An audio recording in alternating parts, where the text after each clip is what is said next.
بسم اللہ الرحمن الرحیم۔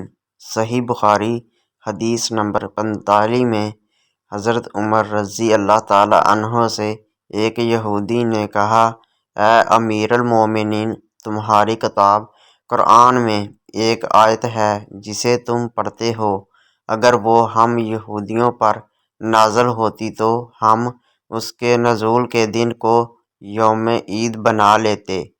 آپ نے پوچھا، وہ کون سی آیت ہے؟ اس نے جواب دیا، سورۃ مائدہ کی یہ آیت کہ آج میں نے تمہارے دین کو مکمل کر دیا اور اپنی نعمت تم پر تمام کر دی اور تمہارے لیے دین اسلام پسند کیا۔